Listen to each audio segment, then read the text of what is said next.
aho muherereye hose mu bihugu bitandukanye. Umukristo muzima hari ibimuranga, dutangira kugira imirimo mizima ivuye kuri Kristo, dutangira kugira irangamimerere yacu irahinduka, tugahita duhabwa irangamimerere y'abana b'Imana, duhinduka abana b'Imana kuko twebwe twagize gute, twumvishije ko twumvishe umwuka w'Imana watugiyemo. Umukristo muzima rero atangira mu kugira imirimo myiza. Iyo tugiye kureba imyitozo 10, ese wakwibazaga imyitozo 10 y'umukristo muzima ni iyihe?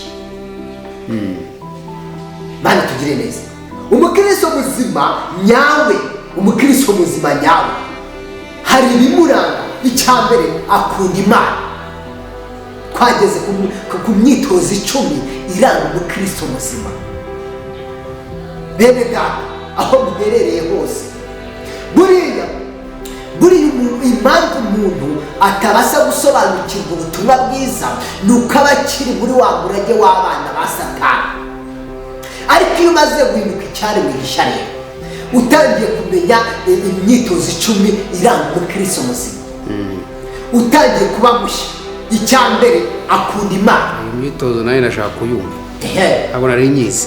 Urakoze cyane. N'abantu benshi ntabwo babizi, ntabwo bazi imyitozo 10 imyitozo rero abantu badukurikiye rwose reka tuyumve.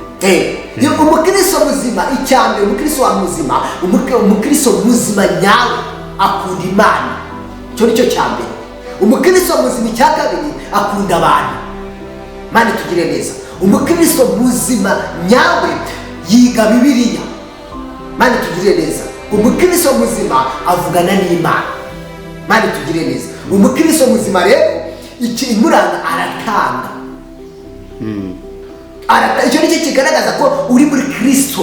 Aratanga agafasha. Umukristo muzima yumvira Imana.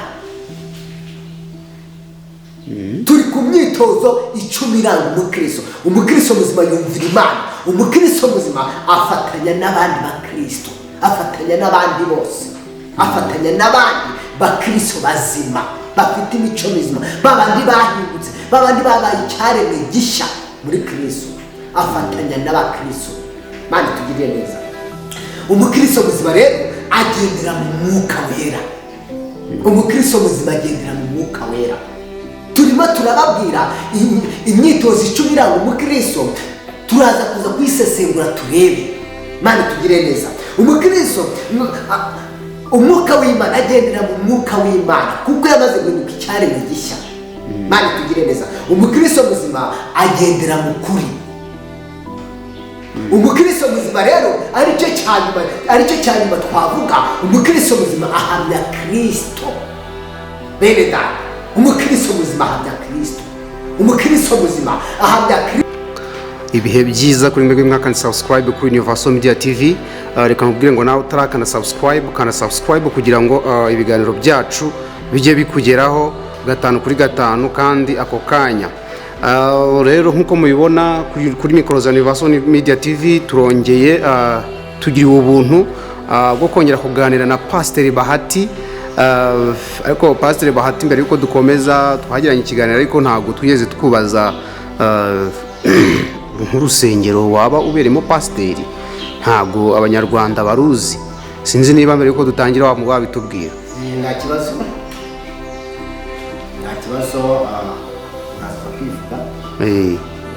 Okay. Rero abanyarwanda n'abanyarwandakazi tumaze igihe tuganira na Pastor Bahati atubwira ku byigisho bitandukanye by'ijambo ry'Imana. Uyu munsi rero twongeye kugira ubuntu bwo kumubona, twaba tugiye kongera kuganira, akaba agiye kutuganiriza ku kiganiro cyiza ahanini gifatiye ku bihe tugiye kwinjiramo byo kwibuka ku nshuro ya 31 Jenoside yakorewe Abatutsi 1994.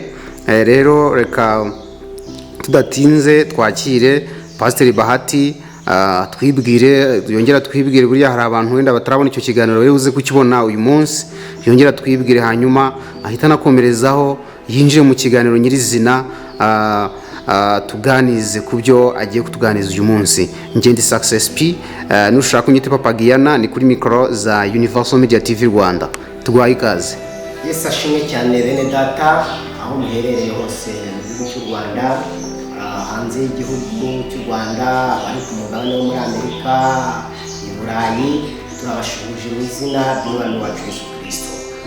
Amazina yanjye nitwa Pastor Bahati, itorero ni African Pentecost.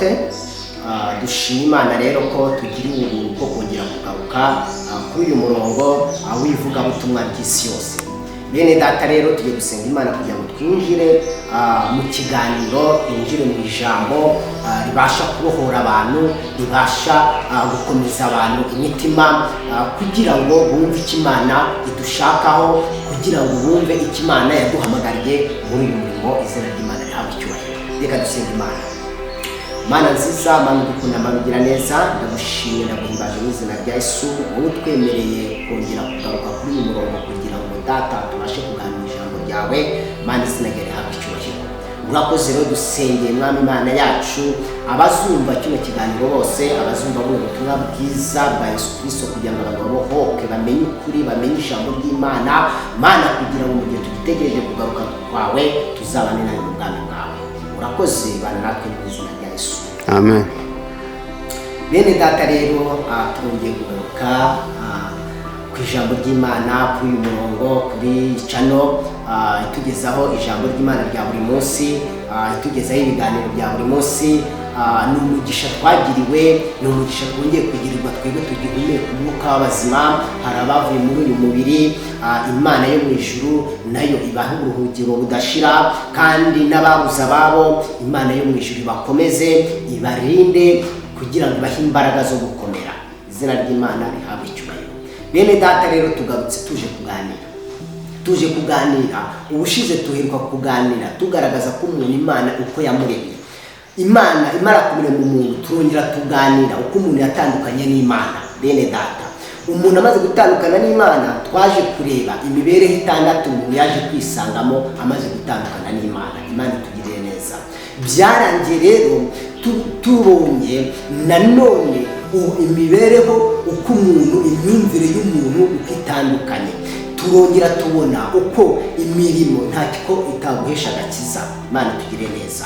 Tuza kubona ko agakiza gatangwa n'Imana, ari impano twagiriwe umuntu, ari impano twahawe nta kiguzi dutanze. Imana yo mu ijuru iduhe umugisha. Bene data rero uyu munsi tugiye kuganira n'ubundi ku kiremwa muntu. Dukomeje kuganira ku kiremwa muntu, kuko ikiremwa muntu Imana ikirema yakiremye mu ishusho yayo. Ntabwo yigize ikirema mu buryo butandukanye, ntabwo yigize ireme ikiremwa muntu ngo ikireme nk'inka, ntabwo yaturemye nk'intama, ntabwo yaturemye nk'ingurube, ahubwo yaturemye nk'abantu bari mu ishusho yayo. Izina ry'Imana rihabwe icyubahiro. Bene data rero murabona ko turi kwitegura ku itariki 7 z'ukwezi kwa 4, turi kwitegura kwibuka ibyabereye muri iki gihugu cy'u Rwanda. Bene data rero kwibuka ibyabereye muri iki gihugu cy'u Rwanda ni byiza cyane, kuko bituma tutabasha kwibagirwa amateka. Bituma iyo duteraniye ahantu hamwe tubasha kwiga, tugasobanukirwa amateka mabi yaranze igihugu cyacu cy'u Rwanda. Imana yo mu ijuru itugirire neza. Imana ire mu muntu mu ishusho yayo, yamuremye kugira ngo agire ubuzima bwiza, yamuremye kugira ngo agire ubuzima buzima. Ijambo ry'Imana ritubwira neza ngo mwitangira igice cya 2 umurongo wa 7, ngo maze mumumekeramo umwuka w'ubugingo agira ubuzima buzima. Imana yo mu ijuru iduhe umugisha, kandi Imana yo mu ijuru iduhe imbaraga zo gukomera muri iri jambo. Bene data uri kutwumva, abari mu bihugu bitandukanye, bari hanze y'igihugu, mwabonye ibyabereye muri iki gihugu cy'u Rwanda. Bamwe ntibafatiye iya mbere yo kuza guhosha ibyabereye muri iki gihugu cy'u Rwanda. Abantu bapfa bazi uko Imana yabaremye, abantu bapfa bazi uko Imana yabagize. Imana yo mu ijuru ikomeze kuduha imbaraga zo gukomera no kwihangana. Byari bigoye kugira ngo umuntu abashe kubyiyakira, ariko kuri inshuro ya 31 turi kwibuka. Erega kwibuka ni byiza cyane, kuko na Yesu nawe yabwiye abigishwa, aravuga ngo mwibuke ko nababwiye ko nzahura namwe i Yerusalemu. Imana tugire neza. Iyo bataza kwibuka ko Yesu yababwiye ko bajya i Yerusalemu, bazarindirira Yerusalemu mu murwa, ntabwo bari kumenya. Bene data rero nje kukubwira ngo iyo utibuka urahemuka, iyo utibuka amateka wica amategeko. Mana yemeje tugire neza. Ndebye ibyabereye muri icyo gihugu cy'u Rwanda, itsembabwoko ryakorewe abatutsi muri 1994 muri Mata mu kwa 4 yari agahomamunwa. Byari ibintu bidasanzwe, aho umuntu yica undi amuhora uko Imana yamuremye. Bene data, birababaje amahanga arebera, birababaje amahanga arebera areba ibyabereye muri icyo gihugu cy'u Rwanda. Bene data, ni agahinda kakabije, ni agahinda gakomeye. Abantu ntabwo barasobanukirwa neza ubutumwa bwiza. Njya ndeba ndatekereza nkareba 99% bari batuye igihugu cy'u Rwanda ntabwo bari bafite Kristo, ntabwo bari bazi ikiremwa muntu, ntabwo bari bazi ubutumwa bwiza nyabwo. Iyo baza ku 99% iyo baza kuza kumenya ubutumwa bwiza nyabwo, ntabwo baba barishe bene wabo, ntabwo baba barishe ubwoko bw'abatutsi. Kandi Imana iturema ntabwo yaturemye ngo idutandukanye, yaturemye mu ishusho imwe yonyine. Ntabwo yigeze iri mu mutwa, ntabwo yigeze iri mu muhutu, ntabwo yigeze iri mu mututsi. Twese turi ab'Imana yaremye, turi ubwoko bw'Imana. Imana tugire neza. Aza gucungura umuntu, nta nibwo Kristo yigize avuga ngo ncunguye aba n'aba. Yaravuze ngo usomye Abaroma 5:8 ngo ariko Imana yerekanye urukundo ubwo Kristo yadupfiraga tukiri abanyabyaha. Twese yadupfiriye amaraso amwe. Bene data rero, ni agahinda. Ndagushishikariza aho uri hose witabire ibiganiro bigiye gutangwa kugira ngo ubashe kumenya amateka yaranze igihugu cyacu. Amateka yaranze igihugu cyacu, bene data, yabereye muri iki gihugu cy'u Rwanda. Bamwe bica abandi babahora uko Imana yabaremye. Bamwe barasahura imitungo yabo batigeze bahabwa, batigeze babaha, bikoreye Imana yabihereye. Bene data, mwakire ubutumwa bwiza bwa Yesu Kristo bubohora abantu bamenye ijambo ry'Imana, bamenye ko amaraso yawe n'amaraso ya mugenzi wawe ari amwe.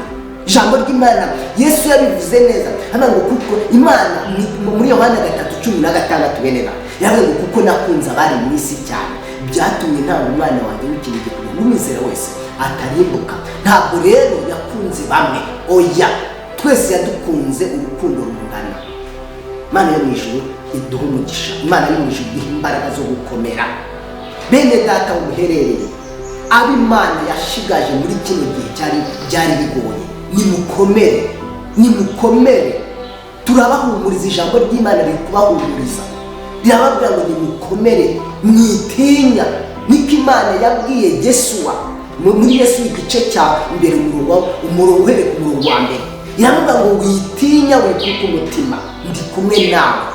Bene data, ab'Imana yashigaje, ab'Imana yabashije kurinda, mukomere, muhumure. Imana yo mu ijuru irabazi, Imana yo mu ijuru yabaremye ikabaha umwuka, ikabaha ubugingo, irabazi. Imana yo mu ijuru ikomeze kubagira neza, ibaha imbaraga. Bene data rero, aho muherereye hose, ibyabereye muri iki gihugu abanyamahanga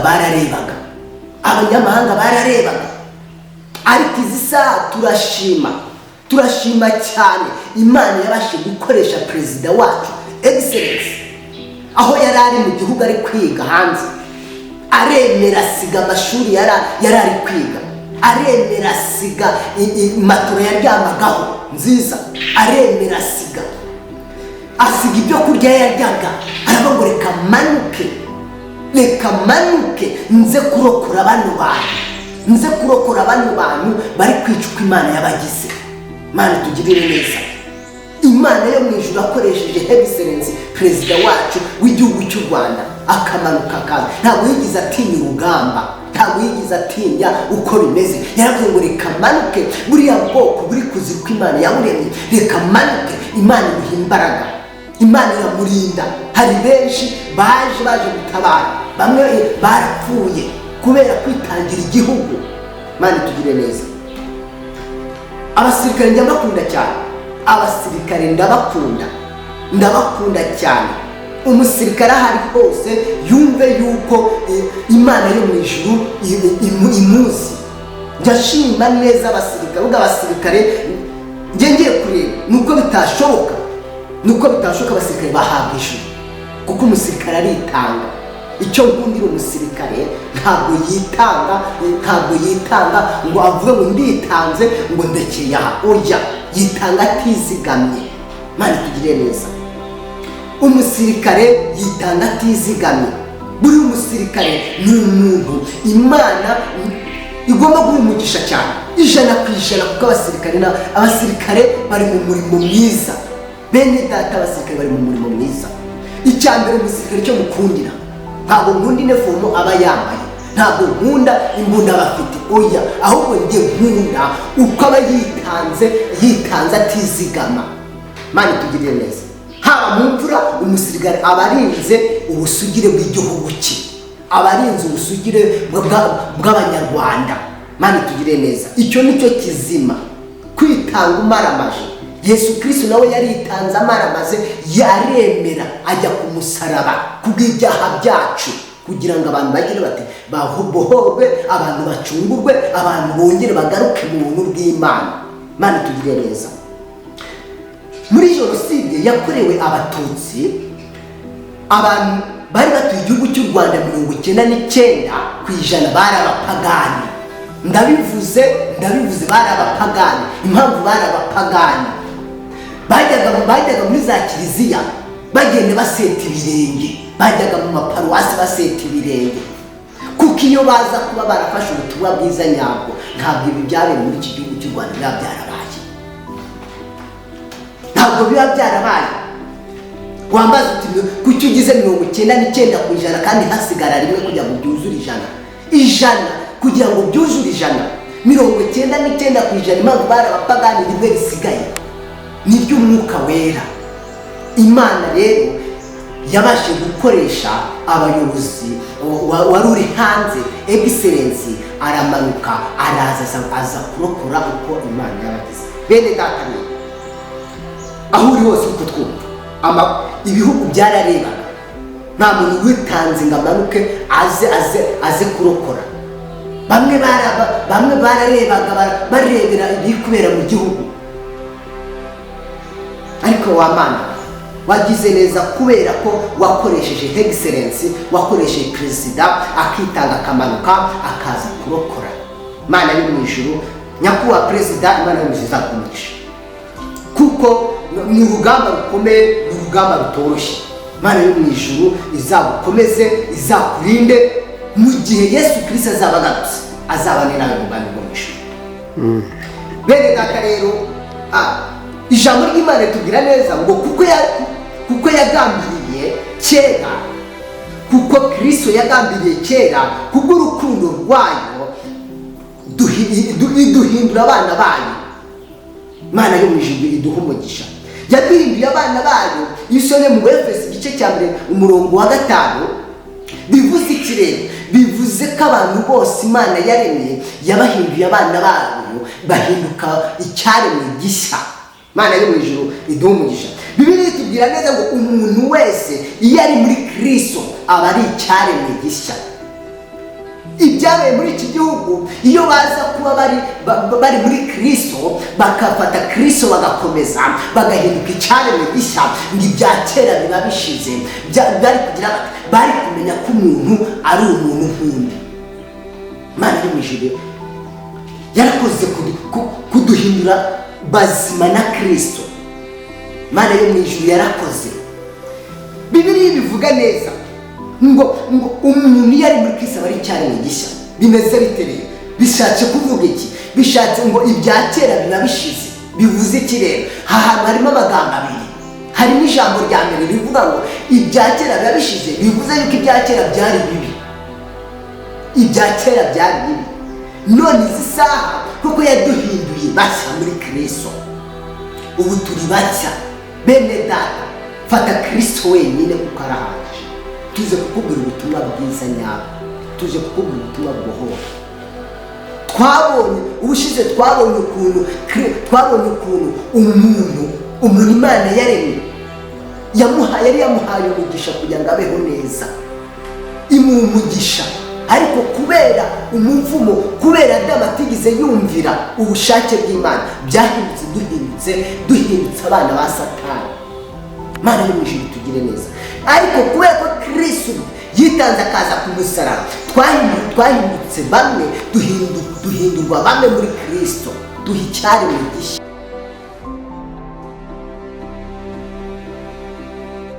Aba ari icyaremwe gishya bivuze iki rero?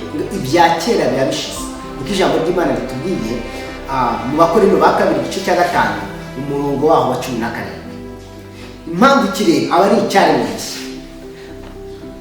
bivuga iki? Ibya kera biba bishize, abatangiye noneho rero, abatangiye kongera guhinduka icyaremwe gishya, atangira gukora imirimo nk'iy'abana b'Imana. Imana tugire neza. Atangira gukora imirimo nk'iy'abana b'Imana, atangira gukora imirimo nk'iyo Kristo ashaka, kuko yahindutse icyaremwe gishya. Amaze guhinduka icyaremwe gishya rero, atangira gukora imirimo myiza. Wakwibaza uti se umuntu yambwirwa n'iki ko ari muri Kristo Yesu?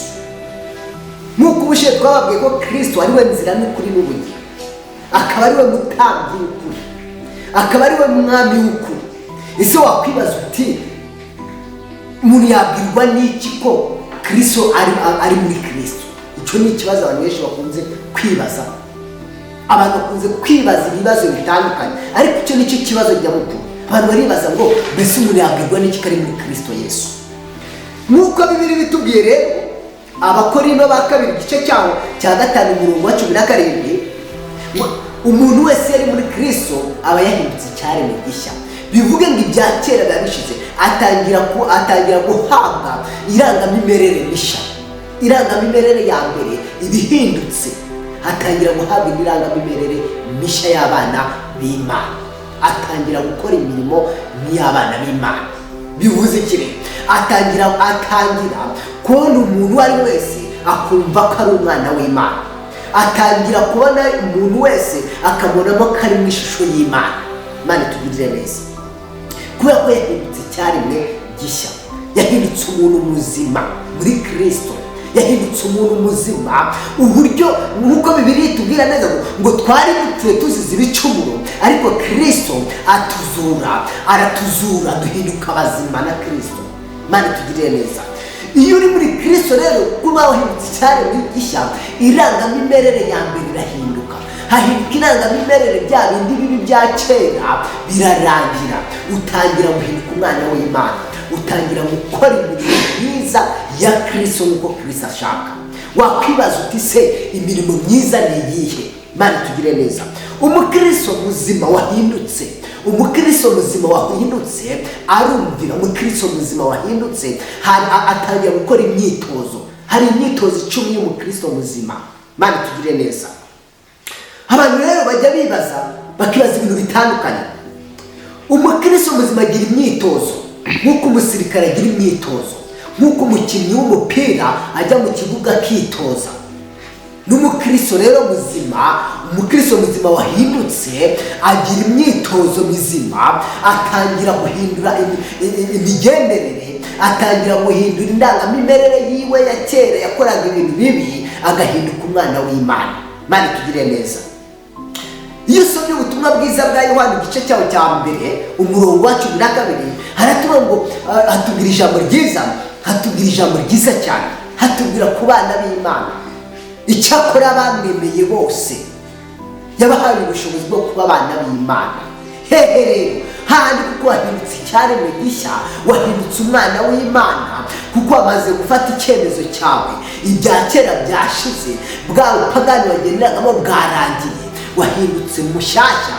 Utangira umwuka w'Imana atangira kukuzaho, umwuka w'Imana atangira kukuzaho, agatangira kugukoresha indi mirimo y'abana b'Imana. Imana tugire neza kandi duhe umugisha. Utangira kubwiriza noneho ubutumwa bwiza bwa Kristo. kuko wahindutse uri mushya.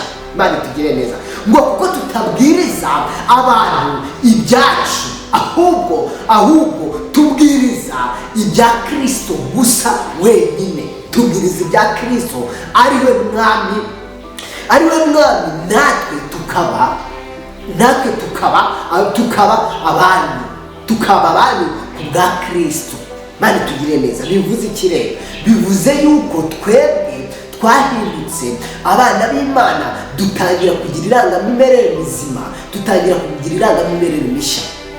Umukristo muzima rero arahinduka. Iyo amaze guhinduka hari ibimuranga. Imana itugire neza. Nibyo tugiye kureba noneho. Tugiye kureba mbese umukristo muzima arangwa n'iki. Nk'uko umukinnyi w'umupira kugira ngo ajye gutsinda, ajye guhangana n'ikipe, abanza kujya mu myitozo, akabanza akitoza. N'umukristo muzima rero akeneye imyitozo 10 igomba kumuranga. Imana itugire neza. Bene data rero nakomeze mbabwira ngo njye nkunda igisirikare ndagikunda cyane. Impamvu ngikunda, nigize no kugishaka, mva ku rusumo ndazamuka, ku munota wa nyuma birangira nkibuze, ndakibura. Numvaga ngomba kugira kwitanga ntazigamye, numvaga ngomba kwitanga nabogamye, nkumva ko ngomba kwitanga maramaje n'imbaraga zanjye n'ubwenge bwanjye bwose. Imana itugire neza. Umusirikare aba arinze ubusugire bw'igihugu cye, umusirikare aba arinze abaturage, barinze abantu, abarinze ubwoko bw'Imana Imana yaremye. Imana itugirire neza. Umusirikare aba ahanganye n'ibyabasha kwangiza abo Imana yaremye. Imana itugirire neza. Ugiye kurukareba njye ndebye ngo umusirikare nta gihembo namuhemba. Kubera iki? Imirimo yakoze myinshi yo kurinda umutekano, nta gihembo namuhemba. Nk'uko Kristo tutabona amafaranga twamuha kubw'amaraso yamennye ku musaraba. Imana itugirire neza. Buriya Bibiliya bitubwira neza, iyo usomye Abakorinto ba kabiri igice cyabo cya 4 umurongo wa 5, ngo kandi tujye tuzirikana ubwo gucungurwa, tujye tuzirikana ubwacu kugira ngo duterane ishyaka ryo gukora imirimo myiza. Imana itugirire neza. Umwuka w'Imana rero, umwuka w'Imana araduhata noneho rero, aduha ishyaka ryo gukora imirimo myiza. Imana itugirire neza bene data, aho muherereye hose mu bihugu bitandukanye. Umukristo muzima hari ibimuranga, dutangira kugira imirimo mizima ivuye kuri Kristo, dutangira kugira irangamimerere yacu irahinduka, tugahita duhabwa irangamimerere y'abana b'Imana. Duhinduka abana b'Imana kuko twebwe twagize gute, twumvishije umwuka w'Imana watugiyemo. Umukristo muzima rero atangira kugira imirimo myiza. Niyo tugiye kureba imyitozo 10. Ese wakwibazaga imyitozo 10 y'umukristo muzima ni iyihe? Imana tugire neza. Umukristo muzima nyawe hari ibimuranga. Icyambere, akunda Imana. Twageze ku myitozo 10 iranga umukristo muzima. Bene data, aho muherereye hose, buriya impamvu umuntu atabasha gusobanukirwa ubutumwa bwiza ni uko aba akiri muri wa murage w'abana ba Satani. Ariko iyo umaze guhinduka icyaremwe gishya rero, utangiye kumenya imyitozo 10 iranga umukristo muzima, utangiye kuba mushya. Icyambere, akunda Imana. Imyitozo nayo nashaka kuyumva, ntabwo nari nyizi. Urakoze cyane. N'abantu benshi ntabwo babizi, ntabwo bazi imyitozo 10. Imyitozo rero abantu badukurikiye rwose reka tuyumve. Umukristo muzima, icyambere, umukristo muzima nyawe akunda Imana. Icyo nicyo cyambere. Umukristo muzima, icya kabiri, akunda abantu. Imana tugire neza. Umukristo muzima nyawe yiga Bibiliya. Imana tugire neza. umukristo muzima avugana n'Imana. Mani tugire neza, umukristo muzima rero imuranga aratanga. Icyo nicyo kigaragaza ko uri muri Kristo. Aratanga agafasha. Umukristo muzima yumvira Imana. Turi ku myitozo 10 iranga umukristo. Umukristo muzima yumvira Imana. Umukristo muzima afatanya n'abandi bakristo, afatanya n'abandi bose, afatanya n'abandi bakristo bazima bafite imico mizima, babandi bahindutse, babandi babaye icyaremwe gishya muri Kristo, afatanya n'abakristo. Mani tugirire neza, umukristo muzima rero agendera mu mwuka wera. Umukristo muzima agendera mu mwuka wera. Turimo turababwira imyitozo 10 iranga umukristo, turaza kuza kwisesengura turebe. Mani tugire neza, umukristo umwuka w'Imana agendera mu mwuka w'Imana kuko yamaze guhinduka icyaremwe gishya. Mani tugire neza, umukristo muzima agendera mu kuri.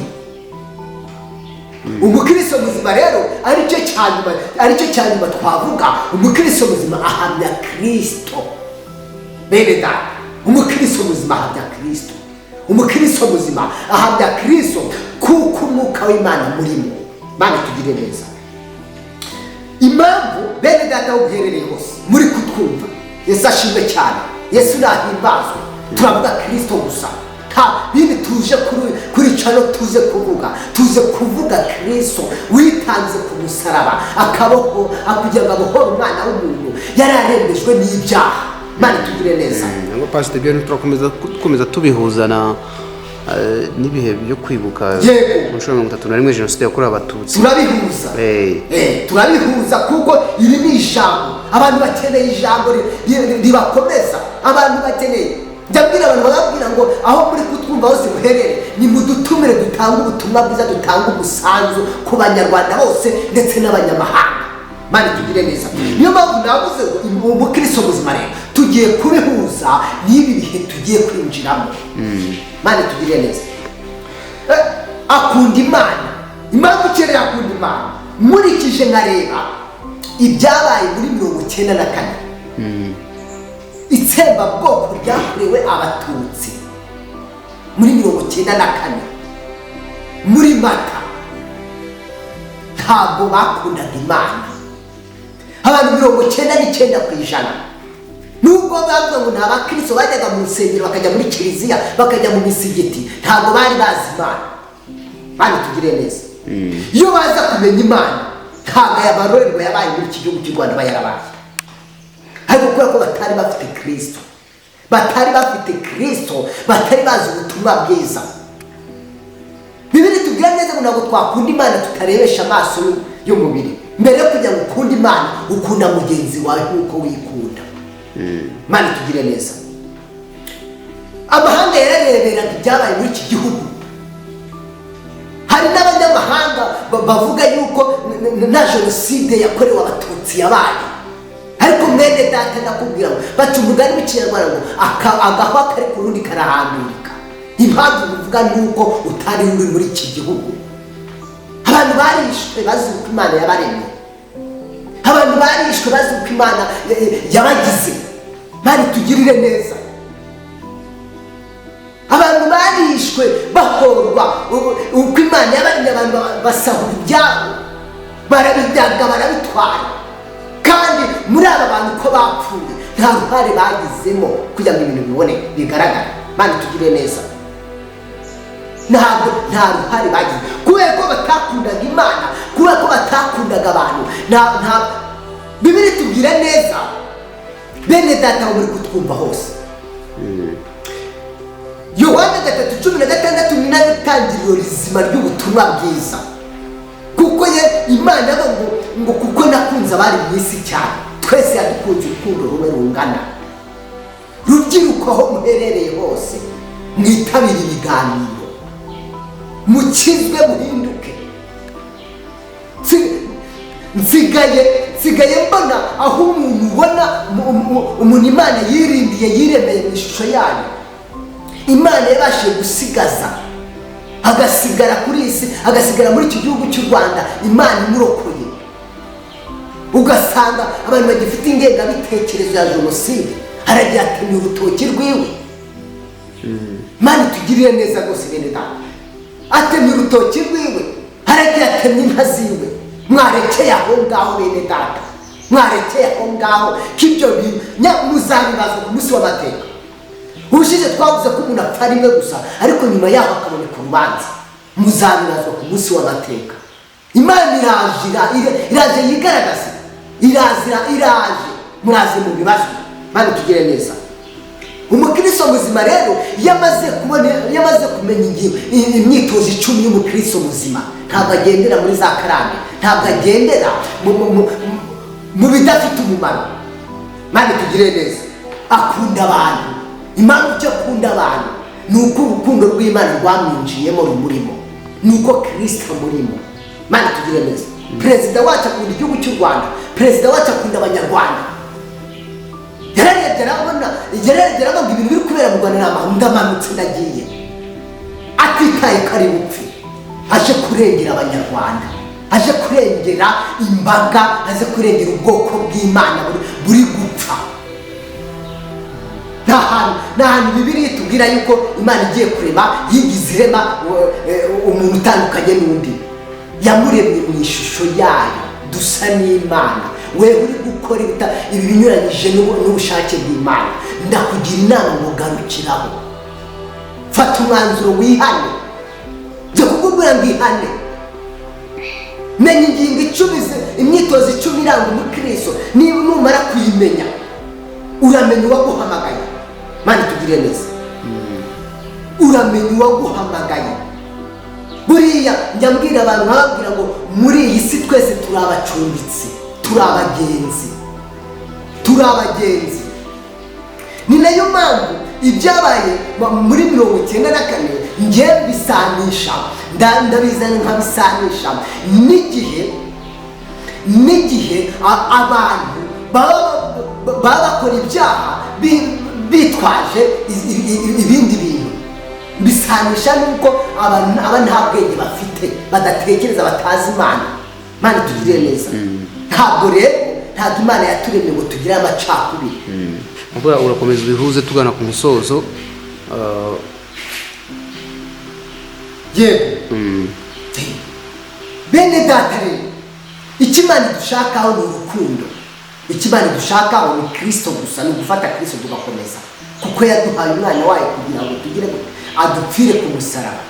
Bene data aho muherereye hose, iyi jenoside yakorewe Abatutsi yaratubabaje.